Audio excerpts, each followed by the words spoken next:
Welcome to Conversations with Toy, a blogcast tackling life one episode at a time. This is the time to air out life's craziest moments. This space is all about speaking about life's hang-ups and ways in which we can leave better than when we started. Topics are all about ways we can find space to be better in life, love, mental space, and health.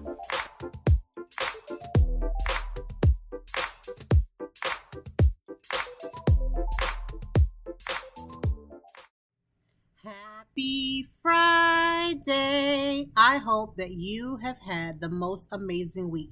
Now, I know you can recognize that this podcast is a little late, but we may be late, but we are never denied.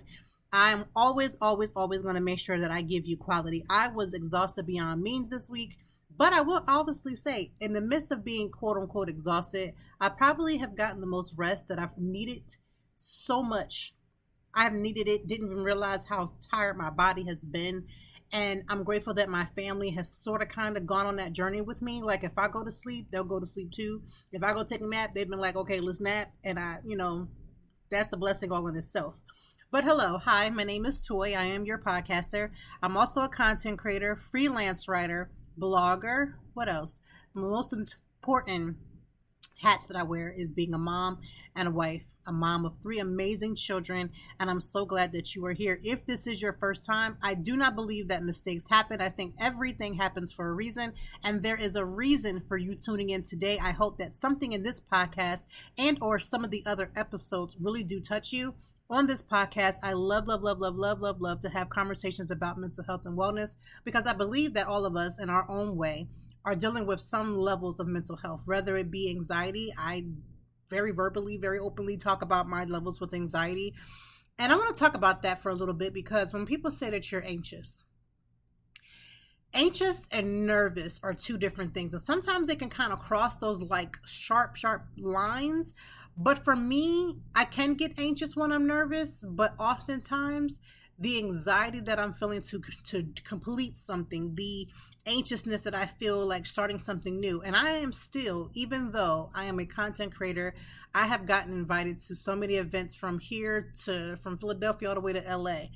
And as much as I do those things, and as often as I'm around different types of people all the time, I still deal with social anxiety. If I am going to a new space, a space that I've never been to, if I'm working with a PR that I have never worked with before, if I'm just going to something that's kind of outside of my quote unquote element, I still deal big time with social anxiety. And if you go onto my socials, you would be like, I know she's lying, but I promise you that I don't.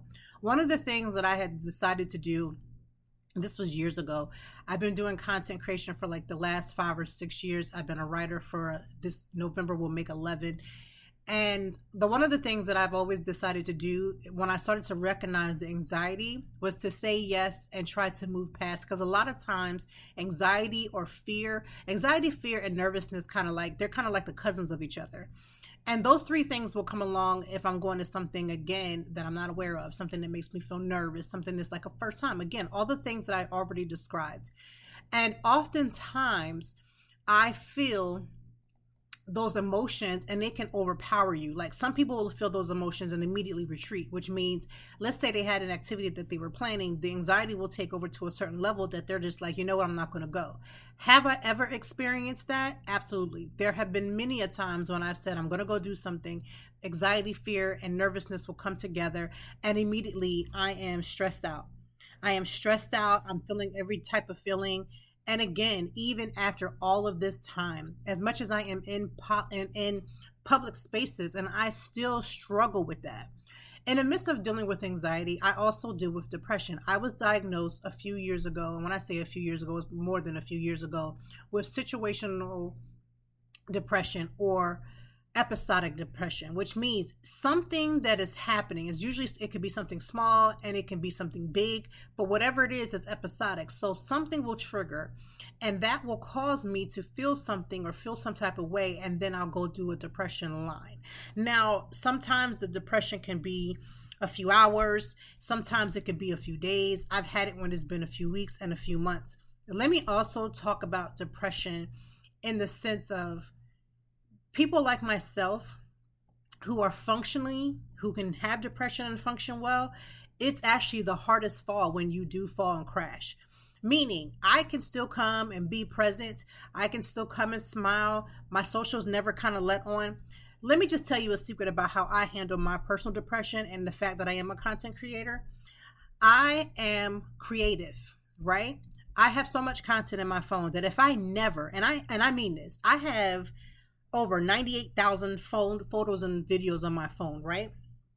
If I never stepped my foot into another event, if I never went to anything else from here until Jesus came back, I probably would still have enough content in my phone to make and turn something around. So I always use my content, whether it's something that's a lot of times it still is in real time because I am being invited to these places. But when it's not, I don't have a day where it's like, I don't really have that. I can't really do anything, because that's not the case. I am a creative. And so I don't need an invitation to make content. I don't need that because I'm a creative person. Being a creative person versus someone who needs an invitation to attend an event in order to have content are two different things. That's why I don't believe everybody is a content creator. I think people love to do content creation, but they're not necessarily a content creator, because you have to be able to create even when the invites stop coming. You've got to be able to create because this is what you do, right? And so if you go into my social media, you'll see things as like, oh, she's everywhere and everywhere. Sometimes I'd be sitting right at home. These last 2-3 weeks, I've had very minimum places that I've been invited to, or I've been invited to many places, but I've declined. Why have I declined? Well, one, I said I was a mom and a wife. I can't be everywhere at every single time. My husband is not able to drive just yet. So therefore, because he can't drive, I am now the family Uber. So if it doesn't fit in my schedule, it's a no for me. I am not putting anything above my family and above my own personal mental health and wellness. Then there's been those times when I've been invited. I said I was going to come. And lately I've just been like, you know what? I can't do it. I can't do it. And it's not intentional, because that's never something that I've ever wanted to be known as. But I'm going to be honest and say the struggle has been real these last few weeks. But it's also because my schedule is about to change. Next week is Labor Day, or this Monday upcoming is Labor Day. And my schedule is going to change because my kids are going to finally start their first days of school. And so now my calendar is pretty much, it's on a wrap it up mission. I can't do nothing with nothing because I'm out here trying to get everybody where they need to go. My kids are in extracurricular activities. They have to be picked up and do all the things. So yes, my schedule is going to change. My schedule is going to change in a lot of ways, and that's okay. Right? But as a content creator, if I never go anywhere, I have plenty of content on my phone. Here's a tidbit for people who want to be a content creator or those who are. Please organize your content. Please have folders. You should have a bunch of folders. I have folders for drinks, folders for food, this type of food, this type of thing. Have that stuff in hand. You can create any type of thing if you know where your stuff is on your phone. Also, if you ever have downtime, I know it's like that's hard to say, but if you ever have downtime, go through your phone and folders and just see what you got and see how you can organize even further. Okay? That's a 5-second tidbit. I say all that to say, when I am dealing with a depressive mood, I can create and put something on my social media, because again, I don't say have to be, but I have chosen to be actively available, or at least actively visible to my community that I am building. So because of that, I will make sure that I have plenty of things to say and have plenty of things on there. I want to be very clear. There are plenty of people, not just content creators, who have this thing where they're stuck. The anxiety, the depression takes them overwhelming so hard that they can't get their foot out of the bed. Have I ever experienced that? Yes, I have. Now, not necessarily lately, but I have felt that way. It's a struggle to put one foot in front of the other, because you're thinking about all the things that you should have, could have, would have done, things you should have done correctly. Maybe I'm being punished in this other life because I didn't do something. All those thoughts are very real. Again, I know that I deal with these types of things, so I'm trying to be at my best as cognitive those things, try to be as honest about those times, and just be vigilant in how I take care of myself. One of the biggest things for me, this is not for everybody, is my therapist.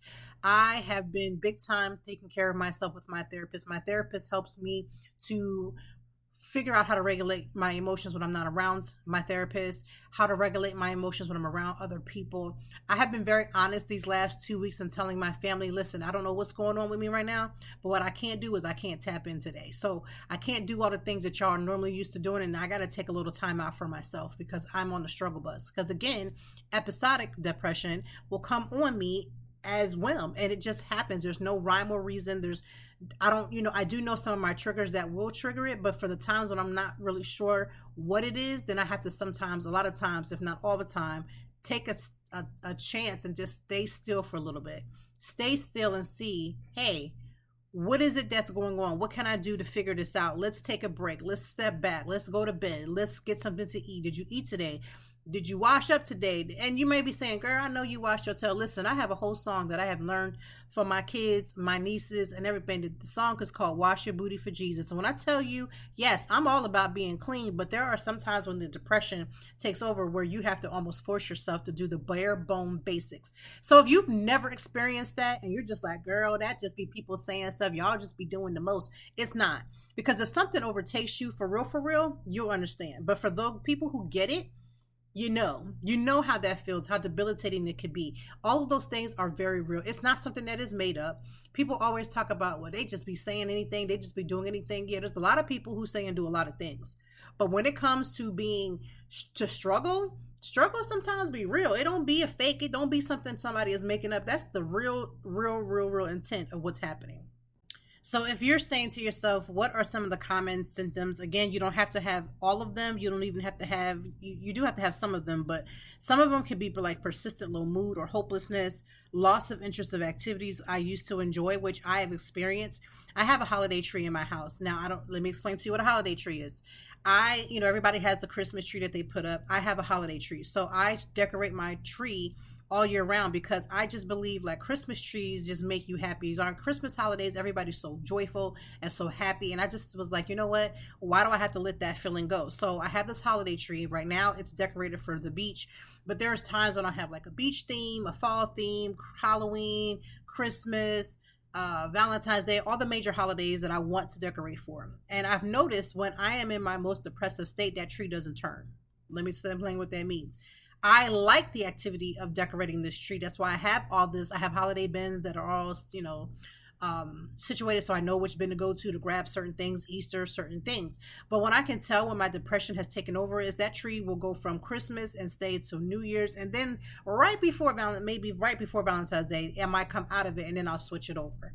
But when I'm not in those moods, I'm right on it. As soon as the first day of school or something happens, or at least the first day of fall, right before it, I'm changing to a fall tree. Right before this, I'm changing to this and doing that. That's how I can tell. So loss of interest in activities that I once enjoyed is a symptom. Sleep disturbance, too much or too little. Too much or too little. You're staying up later, you're not focused, you're not going to sleep, or you're sleeping too much. Every time you turn around, you just sleeping, right? Appetite changes and weight fluctuation, very much real for me. Difficulty concentrating or making decisions, or feeling worthless, guilt, and if it's the most extreme, you can have thoughts of suicide or death. I have not had in a long time the thoughts of suicide or death, but I can't ever say I've never experienced that. And that is what some of the symptoms are. And why do people call it? Because it comes in waves. That is what episodic depression. I am not sitting around on most days, every single day depressed. So I'm not down every single day. But when this wave comes, again, I've noticed it where I'll have moments where I feel like, oh, I'm out of it. Like, you're not. You just had a moment to breathe, and then you're really kind of right back into it because I'm in the midst of a wave. I've actually been in the midst of a wave for the last couple of weeks. So that's how I'm recognizing that this is what it is. Now, why am I talking to them to put my business out on the street? You just telling everybody your business? Because there's somebody else who is going through this who may not even knew there was a name for it. May not even have known it was a name for it, and are struggling because everybody else around you seems to be happy. Everybody else around you seems to be content in the state that they're in. Everybody else around you seems to be going life as normal, and you're trying your best. You're putting your best foot forward. You're trying to do everything that you can, but you're still finding that you are still very, very, very much in a situation, right? And Who does this usually attach themselves to? People who have a history of anxiety or depression. If you have chronic health issues, this will happen because you're always in and out the hospital. You're having all these different things happening. Hormonal changes. I experienced this when I was going through postpartum. Then I had postpartum and episodic. It was a lot. Or you having high stress or trauma exposure. This is very, very real. Okay. And sometimes you need therapy. You can use medication. Lifestyle changes is, again, how you take care of yourself. Getting up, making sure you're drinking enough water. And again, that's hard. Like making sure you eat the right things, making sure you're drinking your water, minding your business. The same 3 or 4 things that we tell people, is you doing this? Are you doing that? You need to be doing more of this and doing that. Ask yourself, when the last time you made sure that you ate well? When's the last time you moved something? When was the last time you minded the business that pays you? And I'm going to be honest with you, when people say that, a lot of y'all ain't getting paid to do a lot of things, but you minding everybody else's business. But we will be quick to use that phrase, and we know we're not doing what we're supposed to be doing. Okay, I just want to point that out because, again, I'm going to be honest. I got to be honest, right? I have to be honest. And I'm hoping that you get the gist of it, because, again, I don't care about me putting my business, because what am I going to be saying? Oh, she told everybody she has episodic depression, and you might be dealing with it too. Oh, she done told everybody that sometimes she has these mood things and she's up 1 minute and down 1 minute, and you might be dealing with that too. See, it's quick to point the finger out, right? Oh, she's always because who's going to tell my story better than me? Before I let somebody else add to it, I promise you I will come and tell it all before somebody else does. You know why? Because there's power in speaking up about the things that you're going through. Somebody listen to this is on a treadmill trying their best to move something, but knowing that the struggle is real in their very lives, and there's nobody that they've ever told. Let me tell you something. If you listen to other episodes, I have explained to anybody who's listened, is that when I was going through my postpartum depression, I didn't even know what it was. I didn't even know that I was in it. By the time I was in it, I was almost to the point where I was about to become really dangerous, not because I was going to harm my babies at the time, not that I was going to harm myself or other people, but it was getting to the point where it was dangerous. Okay.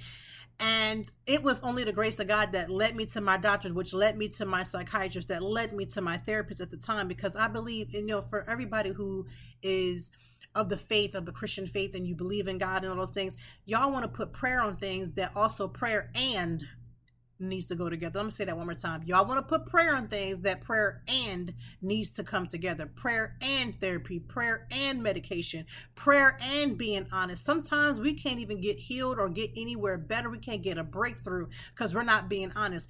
I'm okay, girl. I'm all right, girl. Sometimes I be tripping. No, you might not be tripping. You might be depressed. Girl, I'm all right. This ain't nothing. When it is something, you know that it is. If you just look back over the weeks and you can pinpoint when something took place. My husband said something to me the other day. He was like, I've noticed that like certain things are happening and I can understand your disappointment and stuff, but it's almost like somebody's dying. It's almost like you're experiencing like a funeral. Let me explain something to you. What he was recognizing, which was something I wasn't fully recognizing, is, girl, you were in an episodic depressive mode and you're just like acting like everything is everything, when in reality, girl, you're struggling. You're struggling. And my husband, to be able to put that into words and say it to that, was helpful. It didn't make me feel like, oh, mind your business, leave me alone. It didn't make me feel none of that. It made me feel like, thank you, God, that somebody is seeing me when I'm able to not see myself. But you got to get comfortable in your relationship, because see, if he would have said that to me, in the beginning, before I had any treatment, before I've had any therapy, before that, I'm like, if it was a funeral, you better be scared it ain't your funeral. Like the good comebacks, I'm good at that. Oh, my mouth is ready. But I can't say that to him when reality is all he's recognizing is the way that I'm presenting it to him. And he's seeing what I'm not seeing or I'm not acknowledging. Okay. He is seeing what I may not be seeing and what I may not be acknowledging. And so again, people say that self-care is just a gimmick. It's not. People have made it gimmicky because it's always associated with bubble baths and massages and facials. I'm all for all three of those things. But the reality of it is, self-care may be saying, you know what? I'm going to go ahead and lay down because I'm doing too much. My mind is overwhelmed. I need to take some sleep. But before I do that, let me write my thoughts out. Let me go put myself in some prayer. Let me go read a book. Let me go and figure out these things. That's what self-care is. Self-care might be, I cannot do another thing for somebody else in this house today. Like I said the other day, I had to practice my own personal self-care. I had to be honest with my family. Like, listen, normally I would want to be irritable. I may be more angry. I may be more loud and all these other things. But instead of doing that, I'm just telling you right now, I just want to be surrounded by happy. I need y'all to either be light. Don't bring me no bad news. Don't bring me no stuff that I got to fight through, that I got to fix. I don't want to fix anything. I don't want to solve anybody's problems in this couple hours that we're going to be up. I just want some time to myself, to laugh a little bit, to get quiet, to enjoy some food without me having to cook it. Those were self-care. That was self-care for me. And the more that I learn how to pour back into my cup, then I'm able to help somebody else. Because see, it's always everybody looking at me and for me to make direction, what we're going to do, what we're doing, where we're going. All those things, just like my husband, he's the head of the household. So it's like, where we going, what we're doing. Like, we're all depending on one another. But sometimes when one or more of us are at a point where we're, you know what, this ain't working for me, we got to be honest. And that is the biggest pill. Honesty is the best pill for you. So I know we're going into this Labor Day weekend. Everybody's supposed to be light. You're supposed to enjoy your one last swim. You're supposed to go to the beach one more time. You're supposed to be light and fluffy. But the reality of it is that you can do all those things and still be on the struggle bus. I don't know what we're doing, but I'm sure it's going to be something fun. But at the end of the day, if I'm still struggling, if I'm still going through, if I'm not able to push through, if all these things are happening, then yes, all of these things are very much happening. And I want to be honest, and I want to be clear, and I want to do all the things that I need to do because again, these are real emotions. This is not made up. This is not something somebody sold you a dream. It's none of that. This is real life. These are the things that are happening and happening to or for. And it's like, listen, I just want to get myself together. Like, I want to make sure that my mind is right. I want to make sure that I'm doing the right things. Like, I want to make sure I'm doing these things because these things do matter. Okay. So again, you might be dealing with these types of things. It's an honest conversation over here. If you're plugging in, you're logging in, you're listening, I'm not coming to you to entertain you. It may be funny sometimes, but I'm not here to do that. I'm here to have those honest conversations that other people wouldn't be willing to have because nobody wants to say I'm not where I'm supposed to be. But I'm going to tell you, like, hey, Toy is on the struggle bus, but I'm going to get through it. And it's always a notion. I'm always going to know I'm going to get through it. I always know that. But it's that in-between time. That's what I talked about last week. That in-between time when you're still trying to figure it out, when you're still trying to wait for things to come together. How do you maintain in the in-between time? And the real answer is you got to take one step at a time. You got to take one day at a time instead of hoping that everything just comes together and then you can just see your life. If that was the case, we wouldn't even really struggle because we would already know. But every last one of us have struggled in some type of way. Every last one of us, right? Every last. I want to talk about a few things that I have been reading. I have not watched a lot of series of TV. That's just not me. I'm not that girl. I'm more of a bookworm. I'm okay with that. But I've been reading this book called Help in a Hurry by Dr. Caroline Leaf. When I tell you this book is great, when I tell you this book is everything that I could have needed, it's giving you the tools for when you're in that in-between time to kind of get you through. And that book has been monumental to me. So I have been reading that book. And a few things that I've done this week that has been extremely, extremely helpful is this week I went out with my girlfriends. Now, these are the same friends that are foodies, which means that they are invited to a lot of restaurants and they go to do a lot of content as well. And you might be saying, okay, well, if you already go out with them all the time, then what's the big deal? We go out sometimes not as content creators, just as friends. Now, don't get it twisted because content creation is in our blood. That's what we do. Oftentimes we still will make content, but a lot of the times it's for us to decompress. Us as women will come together. We got me, the three that went this week was me that's married, another woman that's married, and then one that's single. The two that are married also has kids. I have 3. She has her 1. And the one that is single, she's talking about the things that she's struggling with content creation. The mom that's talking about her situation, she's trying to do certain things with her family. I'm bringing to the table some of my things. And in those things, it's almost like a little therapy session because we're talking about whatever it is that we have on our heart without judgment. Let me tell you something. It's a beautiful thing to break bread with somebody and you can eat and drink and not have judgment. Because when you think that you're going to be judged is where you don't be honest. You can't be honest where you believe that you'll be judged. This is why, again, a lot of people say, well, so-and-so didn't come to me and they were dealing with A, B, and C. Are you a safe space? Are you a safe space? Now, some people may not come to you because if they're doing something wrong, they know they don't want to necessarily hear it. There's that. But then there's some places and some people that just don't create safe spaces. And I know a lot of people think that they are the safe space, and I'm here to tell you most likely you're not. If your friends could tell you the real, they might be honest and tell you too much that you are not the safe space for them. They don't see safe space with you. They don't think that you're a place where somebody can come and have conversation with you without being judged. They already know as soon as they back their eye and say one thing, here you gonna come with some mess. And that's not a good thing. Like, I don't know why I gotta say this, but it's not a good thing. You can't be trusted. You're busted up and disgusted. They got problems with you. Your mouth runs like a watery fountain. They don't want to speak with you. And your tone ain't right. Your tone ain't right. I get it. Some people feel like I always got to fix my way I'm speaking to somebody because you're so sensitive. Yes, there are sensitive people. But sometimes you're just harsh for no reason. Sometimes your delivery is raggedy. And I mean absolutely raggedy. And for why? Just because you can. And a lot of people, and this is the thing, the people that say, well, that's just how I am, then stay over there. Stay way over there and be the way that you are. All the way over there. Like, I want you to stay over there because you don't mean me no good. You're not helping me. Nothing that you're doing is helping me. And oftentimes, a lot of times, it just be like, you know what? I feel like at the end of the day, this could be just a situation where I just need to like stay away from this person. I need to retreat. I need to find somebody else. Not that tickles my ear that says the things that I want to hear, because it's not even about that. I've had friends who poured into me and said the things that I knew was like an ouch, but they said it in love.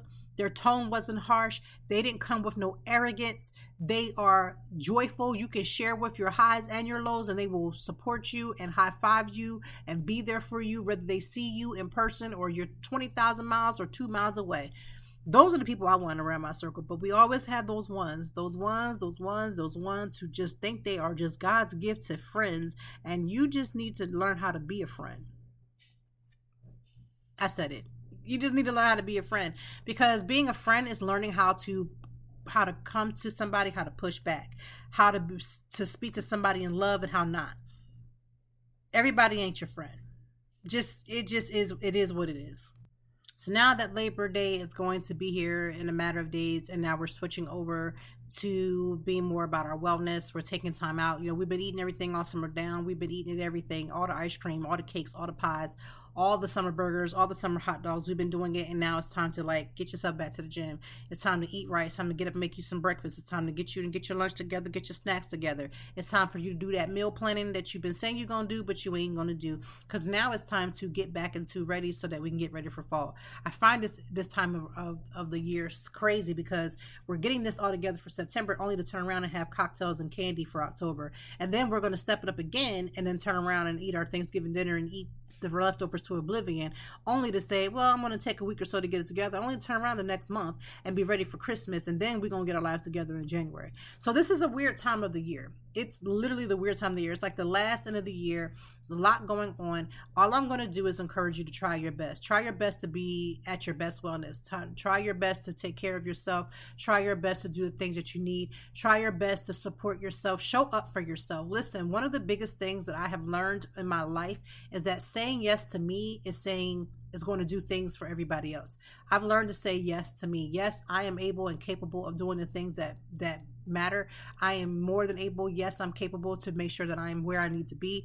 Yes to myself for saying yes to my wellness. Yes to making sure that I show up for therapy, not slouching, not saying I'm going to come to therapy and not showing up, wasting my therapist's time. While I'm in therapy, I'm not going to pay that copay just to turn around and not do the things that I'm being asked to do. Not applying the tools that are being supposed to be given to me so that I can use them on those moments during those waves of depression, so I can maintain my own self-perseverance. Like, I want to preserve myself. How can I preserve me? How can I make sure that I'm going to be okay at the end of all this? When the smoke clears and this depression wave goes away, I still want to be still standing in peace. I don't want to be broken in pieces where I got to come put the pieces together. I want to be standing whole.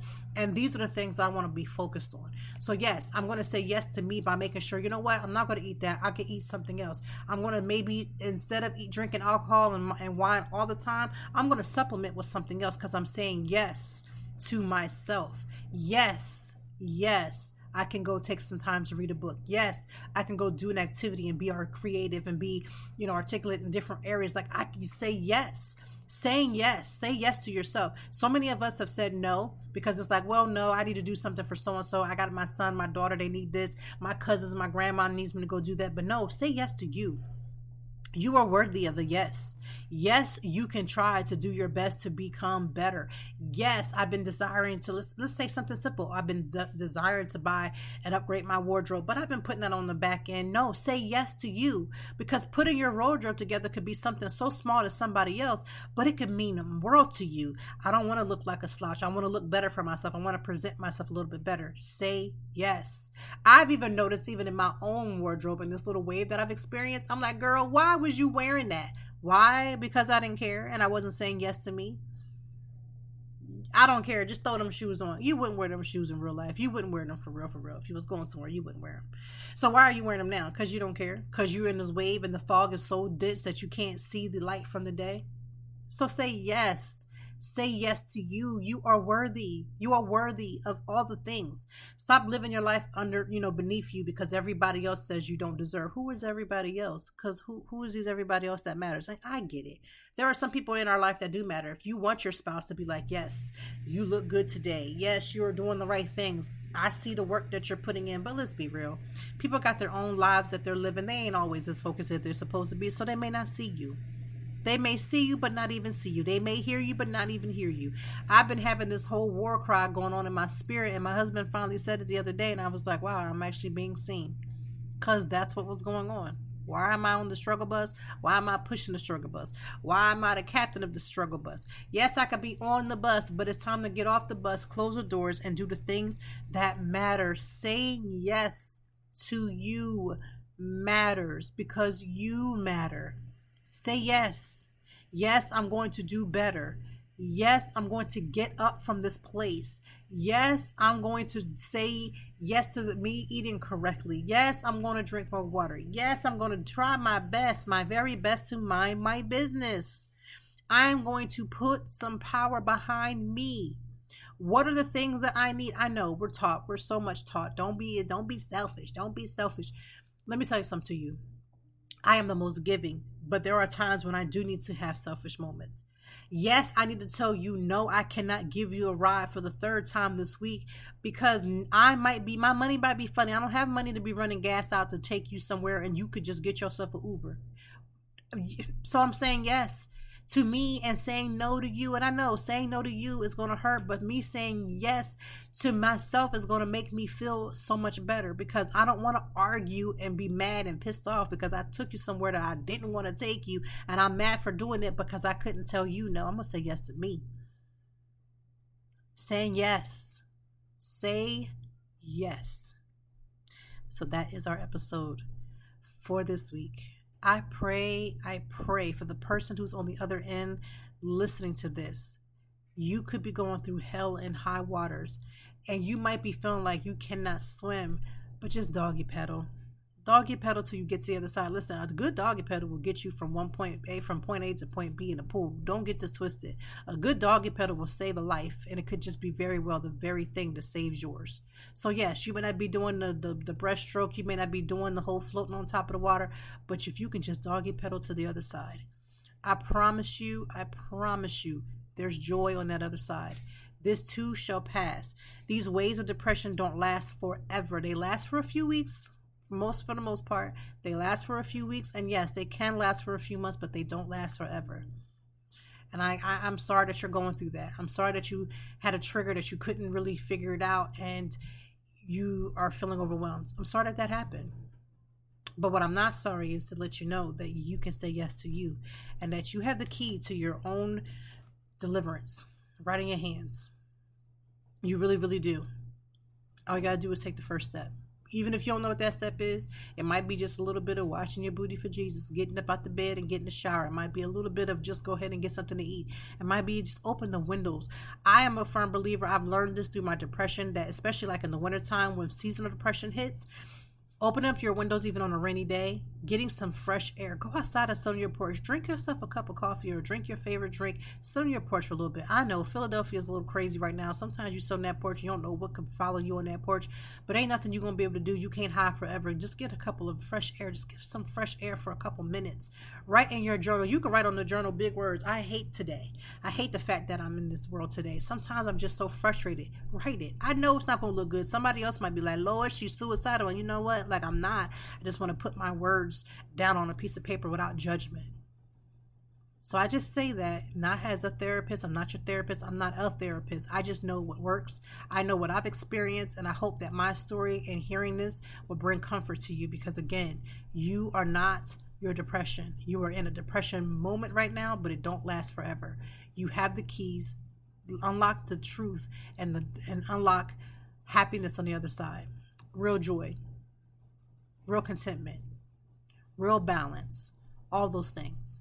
So again, thank you for listening to Conversations with Toy. I hope that this episode helped you. I'm excited for the fall. I'm excited for what's to come, but I'm also making sure that I'm preparing myself, taking my time, and doing the things that are going to fill my cup first, as I help the people in my house get to where they got to get to. As I help the people that are around me get to what they need to get to. I'm pouring the water in my cup, sipping first, and then assisting somebody else. I'm putting that mask over me first, and then if I have the strength, I can help somebody else, because maybe my strength is low and I may need just to retreat a little bit. It's okay. Just don't stay retreated forever. And make sure that when you're in these type of depressive modes, that you at least have a conversation with at least one other person, whether it's your best friend, a spouse, or a therapist. Somebody who can put eyes and ears on you, that knows you're going through, that can kind of give you some wisdom. Always have that person pre-picked before you get into this depression mode, because if you don't, I don't want you to ever feel like you're by yourself. Pre-pick your person before the mood happens. That's one of the things I learned in therapy. Pre-pick your person. Have your survival plan in place. If this doesn't work, I'm going to try that. If that doesn't work, I'm going to try that. And if all else fails and all else goes to hell in a handbasket, here's my ultimate lifeline. Have that plan in place before the depressive moods come. And maybe you're saying, well, that's a little too late. I'm already in it. Then start at scratch. What's one thing that you feel like has helped you in the past? Start there. Start with what has worked until you can find out what will work. But what you don't want to do is stop working. Don't give up. I get it. Giving up is easy. It really is. But don't do it. I have confidence in you. I have confidence in me that at the end of the day, we're going to be so much better. We're going to learn so much more about ourselves, and we're going to be able to do all the things that are necessary so that we can become our better self. Okay? Have the most amazing weekend. You remember the drill. Do at least, and I do mean at least, one thing that's going to fill your cup, make you happy, put a smile on your face. That has nothing associated with your title, has nothing associated with what you do, has nothing associated with what you bring in. It just is something big or small that brings you joy and light. Okay? With that being said, I'm truly going to end the podcast. I will be back with you next week. And we can talk about what happened on my kids' first week, and how I got through my first week with them, and how our new schedule and our new lives, our new normal for right now is going to look like. I'm definitely happy to report that, because I'm already praying, like, Lord, please let it all work out. But you know what? I already know that it will. Thank you for listening to Conversations with Toy. I send all kinds of love to you and your way, and I will be back with you, Lord's will, next week. Have the most amazing week. And remember, you don't have to have every answer, but just try to make one step towards your future. Have a good weekend. Thank you as always for joining me, and I know that even in the deepest or joyful conversations, that there's something we can learn and apply. Until next time, I hope that you are doing better. If not, we will be back to talk some more and handle it. Peace to you and yours. Stay grounded.